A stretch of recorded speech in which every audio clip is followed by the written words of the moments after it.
नीर, पाछे पाछे हरि फिरे, कहात कबीर कबीर, कबीरा मन निर्मल भयो। पाछे पाछे हरि फिर रहे हैं। अब ये 16 सूरदास, अब ये शांत अवस्था में बैठे तो उन्हें अच्छा नहीं लगा, सो सब अपनी खड़ताल, कोई मंजीरा बजा रहा है, सो सब श्री कृष्ण गोविंद हरे मुरारी हे नाथ नारायण वासुदेव सब गाते हुए जा रहे हैं। अब नरसी वैसे तो देखिए भैया 16 तो सूरदास थे ही, अकेले आंख वाले नरसी थे, वो उन्होंने भी अपनी आंख बंद कर ली। अब गाड़ी कौन चलाए, सब तो अपने नेत्र बंद करे बैठे और सब भगवान के भजनों में भगवान कन्हैया पीछे आवाज लगाने लगे, भैया ओ भैया गाड़ी वाले रुक जाओ, हमें भी बिठा लो। भगवान के भजनों में मगन नरसिंह व 16 सूरदास, भगवान पीछे से आवाज लगा रहे हैं, गाड़ी वाले हमें बिठा ले, एक बार गाड़ी थाम, भगत में हार गया, भगत में हार गया, गाड़ी वाले हमें बिठा ले, एक बार गाड़ी थाम, भगत में हार गया।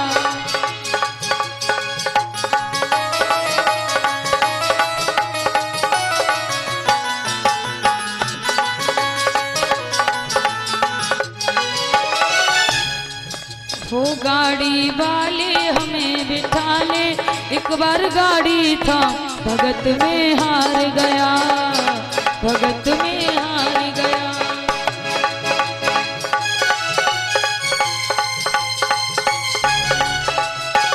जय हो।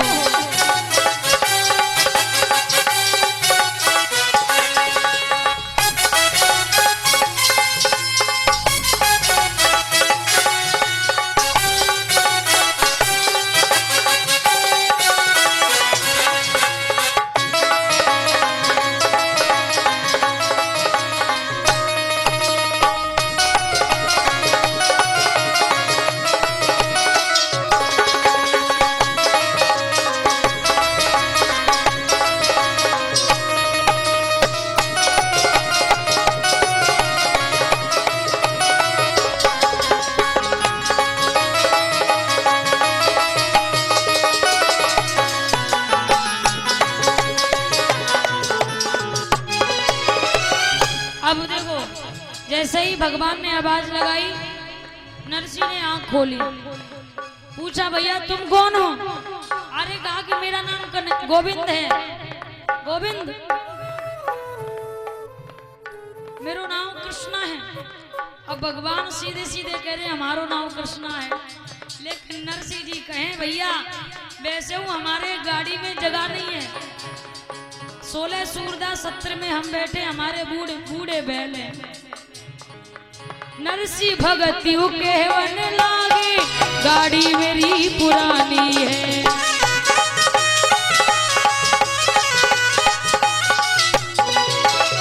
नरसिंह भगति कहवन लागे, गाड़ी मेरी पुरानी है।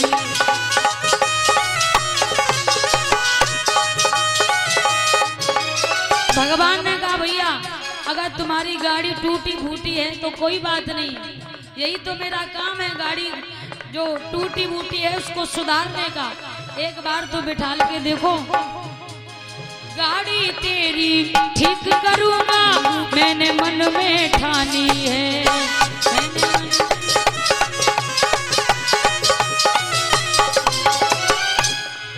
और घाटी मेरी जाते भगत जी, कृष्णा मेरो नाम, भगत में हार गया, भगत में हार गया।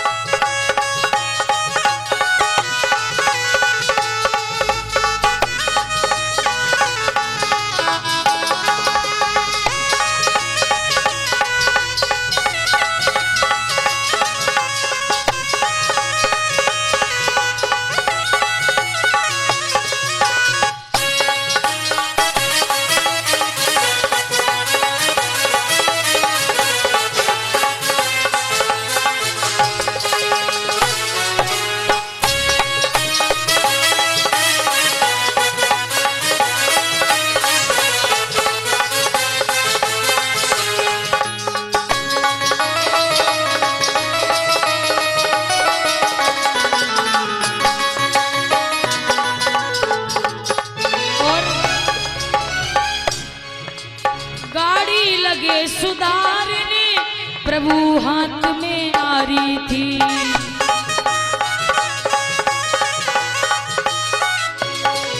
ओ नरसिंह भगत की टूटी गाड़ी प्रभु ने तुरंत संवारी थी।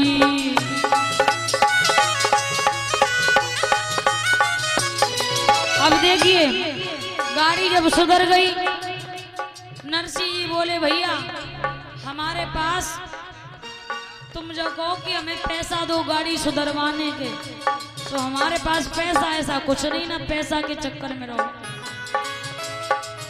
नरसिंह बोले देखो पैसा के बदले, नरसिंह कहे भाई भजन सुना दूं पल्ले ना मेरे दांव, भगत में हार गया, भगत में हार गया।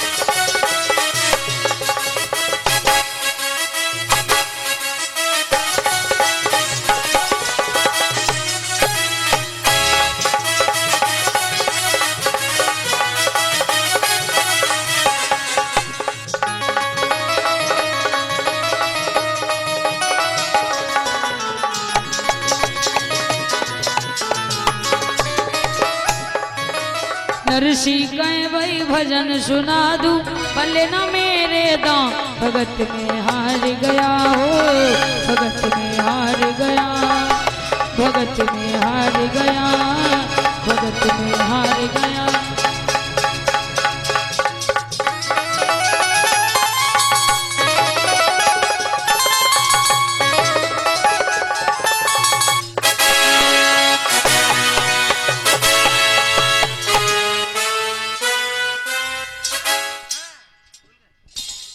अब देखिए नरसिंह भक्त की गाड़ी भगवान ने तो सुधार दी। इसके बाद नरसिंह जी अपनी मन से बोली हमारे पास पैसा ऐसा कुछ है नहीं। देखिए अगर आप कहें कि मुझे पैसा दो तो पैसा नहीं है, पैसा के बदले आप कहें कि भजन सुना सकता हूँ, मेरे पास पैसा कुछ नहीं, तो भगवान बड़ी मुस्कुराए। देखिए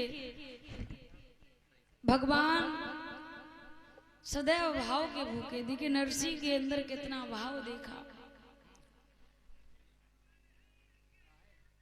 भाव से जब प्रभु को पुकारते ना तो भगवान से रुका ही नहीं जाता है। नरसिंह के साथ में जाकर के भगवान ने नरसिंह की लाज को रखा।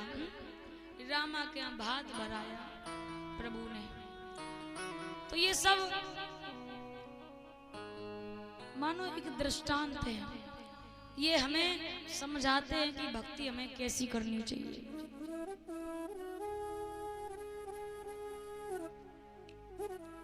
ऐसी भक्ति से भगवान सदैव प्रसन्न रहते हैं। यही भाव होना चाहिए हर एक भक्त के अंदर। आप लोग ये कहें कि मैं कृष्ण को मानता हूं तो राम जी के मंदिर में नहीं जाऊंगा, और राम जी को मानता हूं तो भोले बाबा के मंदिर में नहीं जाऊंगा, तो एक बात याद रखना, कबीरा कुआ एक है पनिहारे न अनेक, बर्तन सबके न्यारे हैं पानी सब में एक। तो तत्व तो एक ही है ना, लेकिन उसी तत्व से क्या क्या बनता है। परमात्मा तत्व तो एक ही है, लेकिन हम सब उसी परमात्मा से मिलकर के ही बने हैं। उसी परमात्मा ने मुझे बनाया है, उन्हीं पांचों ही तत्वों से हम मिलकर बने हैं। जैसे दादा, जैसे एक सोना हो, और सोना एक ही प्रकार का तो होता है, और उसी सोना से माथे का टीका बनता है, नाक की बेसर बनती है, गले को हार बनता है, हाथन की चूड़ी, और न जाने क्या क्या आभूषण बनते हैं। लेकिन अगर देखा जाए तो सोना तो एक ही था, लेकिन उसी सोना से इतने प्रकार के आभूषण बन गए, सबके नाम बदल गए। कोई माथे को टीका है गयो, कोई नाक की बेसर हो गई, लेकिन सोना तो एक ही था। इसी प्रकार से भगवान जो है वो तत्व एक ही है। उसी परमात्मा से हम सब मिलकर के बने हैं। तो कोई कहता हम तो रावण को मानते हैं, कोई कहता हम राम को मानते, कोई कहता कृष्ण को मानते हैं। तो रावण को भले ही मानिए, लेकिन ध्यान रखिए तत्व तो एक ही है।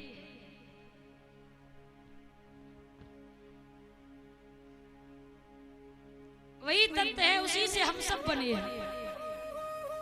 एक बार एक बड़ा सा गांव था भैया, सो उसमें एक व्यक्ति ने विचार किया कि इतना बड़ा गांव है, मंदिर तो एक भी नहीं है, चलो मंदिर बनवा लेते। तो खूब सारा पैसा इकट्ठा किया, चंदा, सो मंदिर का निर्माण किया। सब मूर्ति स्थापित करने की बारी आई तो सबने विचार किया, जो कमेटी के थे उन्होंने कहा कि राधा कृष्ण की मूर्ति रखवा दी।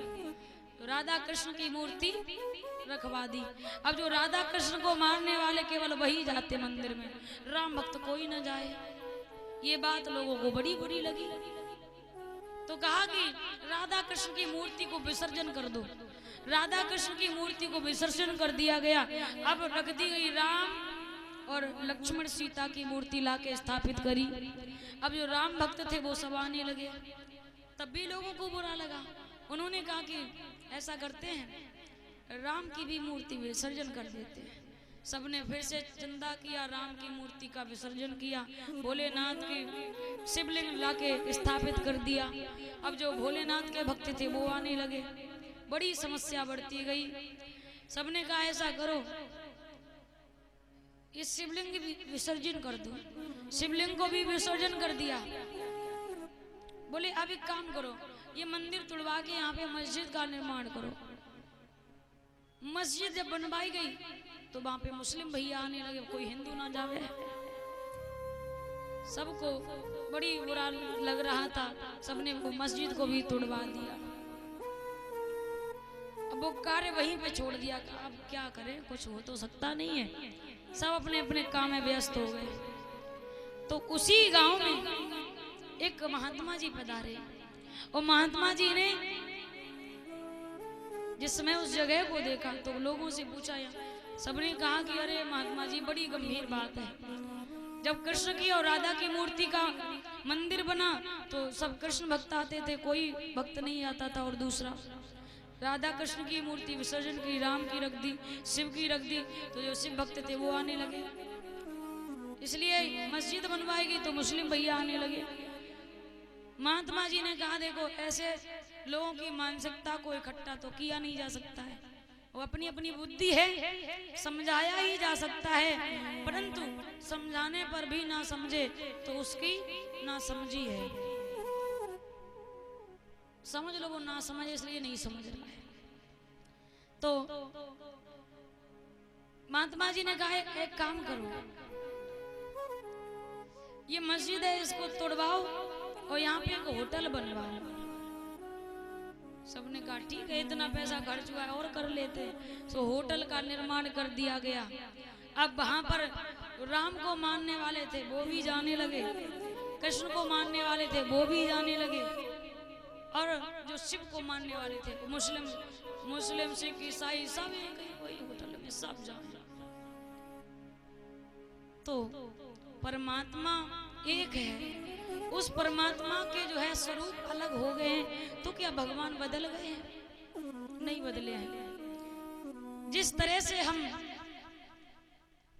मान के चलिए, जैसे हम अपने घर पे रहते हैं तो हम लोग कैसे भी कपड़े पहने रहते हैं, घर पे रहते कैसे भी वस्त्र पहन लिए, लेकिन जब कहीं बाहर जाते तो हम एकदम से सुंदर से वस्त्र पहन के जाते हैं ना, हैं? जाते कि नहीं? सुंदर सा श्रृंगार, ये लगेगा कि पहले जैसे है ही नहीं। घर पे कोई किसी दूसरे घर पे रहते थे तो ये लगता था कि हाँ कोई अलग है, और बाहर जब सज धज के जाओ तो लगता है कोई अलग अलग सा आ गया। तो इसी तरह से परमात्मा जब अपने स्थान पे रहते हैं तो अलग दिखाई देते हैं, और जब भक्तों के रक्षा के लिए इन्हें कहीं जाना पड़ता तो ये अपना वेश बदल लेते, अपने वस्त्र बदल लेते। रहते तो वही कपड़े बदल लेने से कोई बदल थोड़ी ना जाता है। तो होटल मंदिर जैसी पवित्र जगह पे जाने में शर्म लगेगी। ये कृष्ण का मंदिर मैं नहीं जाऊंगा, ये राम का है मैं नहीं जाऊंगा, मैं तो रावण के मंदिर में जाऊंगा।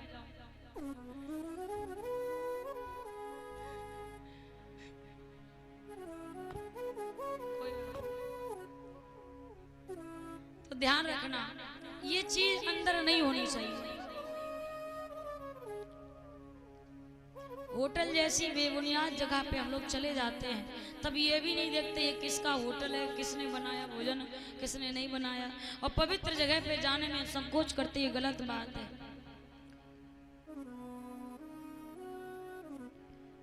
बोलिए बांके बिहारी लाल की। तो सभी को जो अपने अंदर भगवान के प्रति ईर्षा है, उस ईर्षा को खत्म करके सब में भगवान का ही जो है चित्त देखो, तो आपका कल्याण हो जाएगा। और हम लोग यहाँ पर क्यों आते हैं? इसीलिए आते हैं, भगवान इसीलिए भेजते हैं कि जाओ पृथ्वी पे रह करके सत्कर्म करो, मेरा भजन करो और सत्संग करो, तो शायद तुम्हें लोगों की भलाई करो, दया धर्म की राह पे चलो, तो तुम्हें परमात्मा की प्राप्ति हो जाए। और काहे कोई संसार के आवागमन के चक्कर में फंसे हुए, बार बार जन्म मिलता, बार बार मर जाते, बार बार जन्म मिलता, क्या है ये जीवन? इससे अच्छा तो एक बार में आओ, अच्छे कर्म करके वो भगवान की गोद प्राप्त कर लो तो और अच्छा है। सभी भक्त एक भजन प्रेम से ताली बजा के गाएंगे और उसके बाद में सभी भक्त